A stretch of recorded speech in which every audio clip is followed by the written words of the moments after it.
ಸಿದ್ದರಾಮಯ್ಯರವ್ರನ್ನ ಯಾವ ಪ್ರಶ್ನೆ ಕೇಳಿದ್ರು ಕೂಡ ಬಹಳ ಗರಂ ಆಗಿ ಉತ್ತರವನ್ನ ಸಿಡಿಸಿಡಿಯಾಗಿ ಉತ್ತರವನ್ನ ಕೊಡ್ತಾ ಇದ್ರು. ರಸ್ತೆ ಗುಂಡಿ ಬಗ್ಗೆ ಪ್ರತಿಕ್ರಿಯೆನ ಕೇಳಿದಾಗ ಅಂದ್ರೆ ಡೆಡ್ಲೈನ್ ಇವತ್ತಿಗೆ ಮುಕ್ತಾಯ ಆಗ್ತಾ ಇದೆ ರಸ್ತೆ ಗುಂಡಿ ಮುಚ್ಚೋ ವಿಚಾರಕ್ಕೆ ಸಂಬಂಧಪಟ್ಟಂತೆ. ಆದ್ರೆ ಅದ್ರ ಬಗ್ಗೆ ಪ್ರಶ್ನೆ ಮಾಡಿದ್ರೆ ರಸ್ತೆ ಗುಂಡಿ ಬಗ್ಗೆ ಡಿಕೆಶಿ ಅವರನ್ನೇ ಕೇಳಿ ಅನ್ನೋದು ಸಿಎಂ ಕಡೆಯಿಂದ ಬಂದಂತಹ ರಿಯಾಕ್ಷನ್. ಡೆಡ್ಲೈನ್ ಬಗ್ಗೆ ಪ್ರತಿಕ್ರಿಯೆ ಕೊಡೋದಕ್ಕೆ ಸಿಎಂ ನಿರಾಕರಿಸಿದ್ದಾರೆ. ಮಾತನಾಡದೆ ವಿಧಾನಸೌಧದೊಳಗೆ ತೆರಳಿದ್ರು. ಪ್ಲೀಸ್ ಆಸ್ಕ್ ಡಿಕೆ ಶಿವಕುಮಾರ್, ಇದು ಸಿದ್ದರಾಮಯ್ಯರಿಂದ ಬಂದಂತಹ ಉತ್ತರ.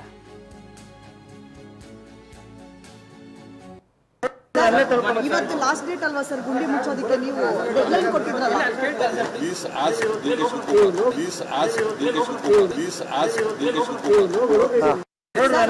ಇವತ್ತು ಲಾಸ್ಟ್ ಡೇಟ್ ಅಲ್ವಾ ಸರ್ ಗುಂಡಿ ಮುಚ್ಚೋದಕ್ಕೆ ನೀವು ಡೆಡ್ಲೈನ್ ಕೊಟ್ಟಿದ್ರಲ್ಲ? Please ask DK Shivakumar, please ask DK Shivakumar, please ask DK Shivakumar. So ಇನ್ನು ಸಿಎಂ ಡೆಡ್ಲೈನ್ ಕೊಟ್ಟರು, ಗುಂಡಿಗಳನ್ನಂತೂ ಮುಚ್ಚಿಲ್ಲ. ಜಿಬಿಎ ವಿಪಕ್ಷ ನಾಯಕ ಅಶೋಕ್ ಈ ಬಗ್ಗೆ ಟ್ವೀಟ್ ಮಾಡಿ ವ್ಯಂಗ್ಯವಾಡಿದ್ದಾರೆ. ಸಿಎಂ ಸಿದ್ದರಾಮಯ್ಯ ಮತ್ತು ಡಿಸಿಎಂ ಡಿಕೆ ಅವರೇ ಬೆಂಗಳೂರಿನಲ್ಲಿ ನಗರದಾದ್ಯಂತ ಬಿದ್ದಿರುವಂತಹ ಮೃತ್ಯು ಕೂಪಗಳು. ರಸ್ತೆ ಗುಂಡಿಗಳನ್ನ ಮುಚ್ಚೋದಕ್ಕೆ ನೀವು ನೀಡಿದಂತಹ ಡೆಡ್ಲೈನ್ ಯಾವ ತಾರೀಕಿಗೆ ಮುಗಿಯುತ್ತೆ ಅಂತ ನಿಮ್ಗೇನಾದ್ರೂ ನೆನಪಿದೆಯಾ? ಇವತ್ತು ಯಾವ ತಾರೀಕು ಅನ್ನೋದಾದ್ರೂ ನಿಮಗೆ ನೆನಪಿದೆಯಾ? ರಸ್ತೆ ಗುಂಡಿ ಮುಚ್ಚೋದಕ್ಕೆ ಹಣ ಬಿಡುಗಡೆ ಮಾಡಿಲ್ವೋ ಅಥವಾ ಅಧಿಕಾರಿಗಳು ನಿಮ್ಮ ಮಾತನ್ನ ಕೇಳ್ತಾ ಇಲ್ವಾ? ನಿಮ್ಮ ಮಾತಿಗೆ ಕಿಮ್ಮತ್ತು ನೀಡ್ತಾ ಇಲ್ವಾ?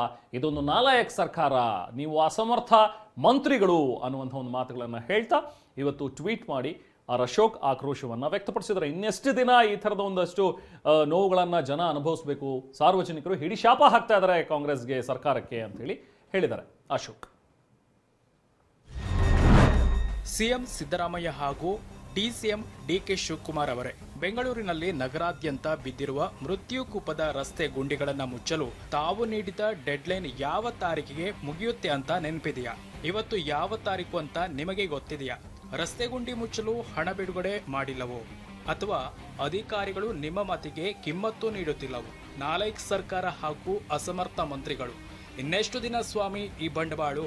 ಜನ ಚೀತು ಅಂತ ಸರ್ಕಾರಕ್ಕೆ ಉಗಿಯುತ್ತಿದ್ದಾರೆ.